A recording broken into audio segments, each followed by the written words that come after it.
अस्सलाम वालेकुम वरहमतुल्लाह। किसान दोस्तों, किसी भी फसल से अच्छी पैदावार हासिल करने के लिए उसमें मुनासिब और बर वक्त खादों का इस्तेमाल इंतहाई ज़रूरी होता है। आज हम देखेंगे कि मकई की जो बहारिया काश्त है उसमें हम खादों को मुनासिब और बर वक्त इस्तेमाल करके किस तरह से अच्छी पैदावार हासिल कर सकते हैं। मैं हूं डॉक्टर जमील शफ़ी और आप देख रहे हैं प्लांट क्लिनिक्स का यूट्यूब चैनल।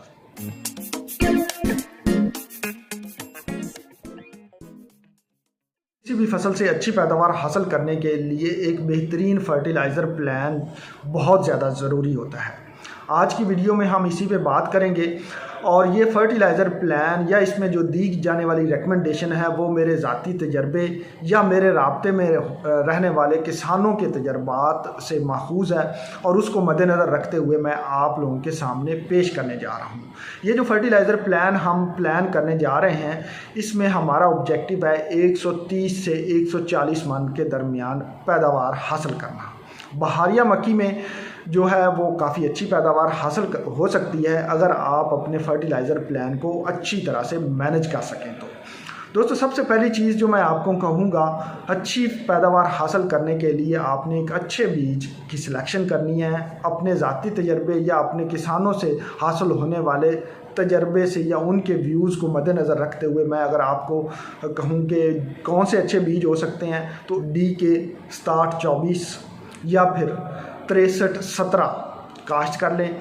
ये दोनों बीज ही अच्छी पैदावार देने की सलाहियत रखते हैं और बहुत सारे जो इन्वायरमेंटल स्ट्रेस होते हैं, आंधी को बर्दाश्त करने की सलाहियत रखते हैं। अच्छी खादें दें तो बहुत ज़्यादा अच्छी पैदावार दे सकते हैं। इसके अलावा भी आप के तजर्बे में या आपके इलाके में कोई अच्छा बीज जो अच्छी पैदावार पिछले सालों में दे रहा है उसको आप काश्त कर सकते हैं।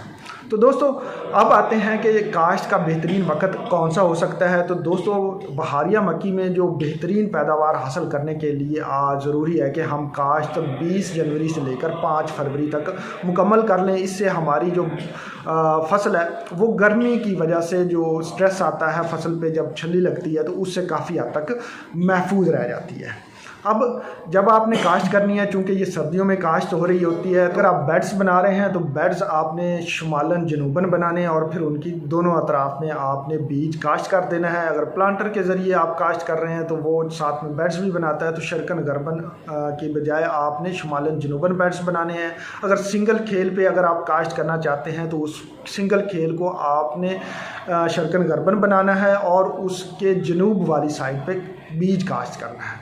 तो काश्त के लिए अगर आप बेड की साइज़ की बात करें तो बेड का साइज़ जो है, जहाँ पे पानी चलता है, एक साइड पानी वाली और दूसरी साइड पानी वाली जो सेंटर है वो जो है वहाँ से लेकर आपका टोटल 22 इंच का होना चाहिए। यानी कि जहाँ पे पानी चलता है वाटर चैनल, एक वाटर चैनल के सेंटर से लेकर दूसरे वाटर चैनल के सेंटर तक का फासला 22 इंच होना चाहिए। और पौधे से पौधे का फासला 7.5 इंच अगर आप रखते हैं तो इस तरह से आपके 37 से 38 हज़ार पौधे फ़ी एकड़ होंगे, जो कि काफ़ी अच्छी पॉपुलेशन होगी और आपको एक अच्छी पैदावार देने की सलाहियत रखेगी।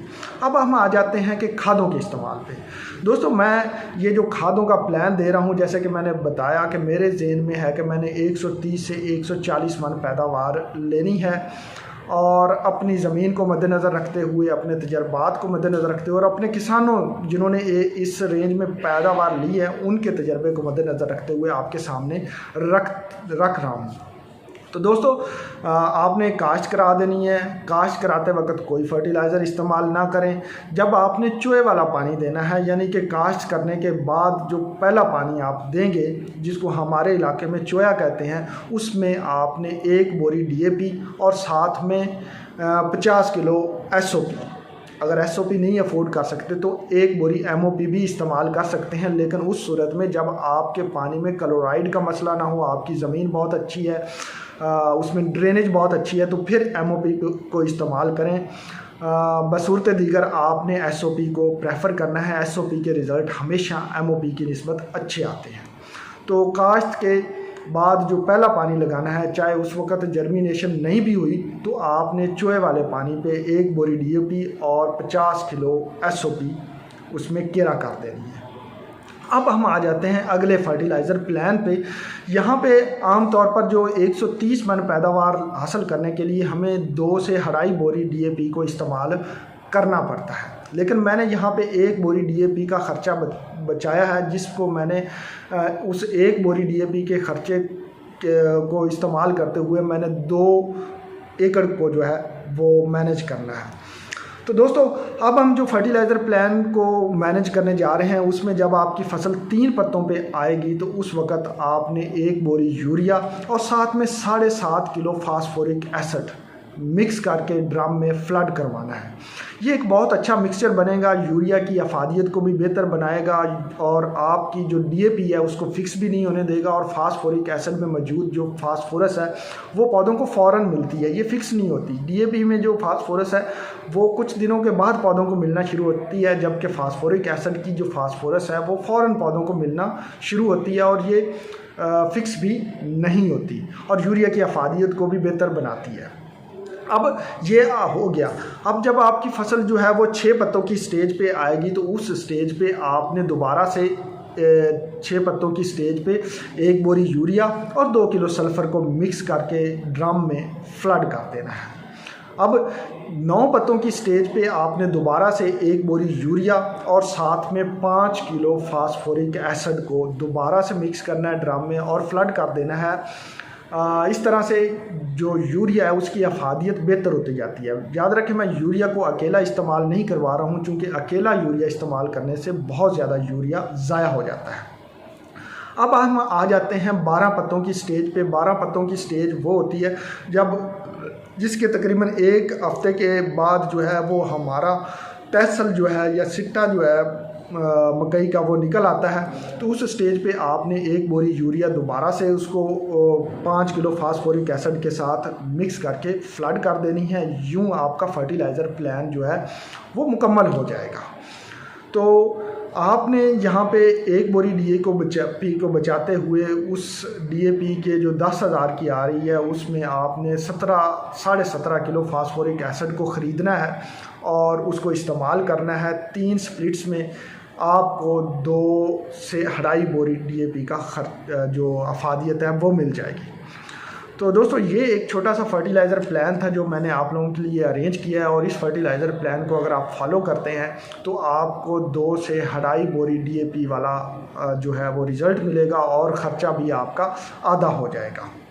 अब आपके ज़हन में ये क्वेश्चन होगा कि ये जो फास्फोरिक एसिड है ये कहाँ से मिल सकता है। तो इसके लिए मैं आपकी जो स्क्रीन है उसके ऊपर एक नंबर शेयर कर रहा हूँ डॉक्टर तारिक अजीज़ साहब का। आप इस नंबर पे रब्ता करके जो है वो फास्फोरिक एसिड 75% वाला मंगा सकते हैं। से आप 1 केन फास्फोरिक एसिड की 35 किलो वाली मंगा के 2 एकड़ में इस्तेमाल करें उसी प्लान के तहत जो मैंने आपको बताया है, तो आपको 20,000 की DAP की अफादियत मिल जाएगी।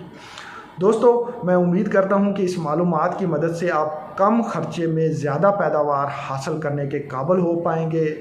अगर आपकी कोई सजेशन हो, अगर आपका कोई तजर्बा हो, अगर आप कोई राय देना चाह रहे हों जिससे इस प्लान में मज़ीद बेहतरी आ सके, तो आप नीचे कमेंट में अपनी राय ज़रूर दीजिएगा। मैं डॉक्टर तारिक अजीज़ साहब का नंबर शेयर कर रहा हूं फास्फोरिक एसिड, आप वहां से भी मंगवा सकते हैं, या आपके करीब जो अगर कोई इस तरह का सप्लायर मौजूद है तो आप उससे भी रब्ता कर सकते हैं। मिलते हैं अगली वीडियो में।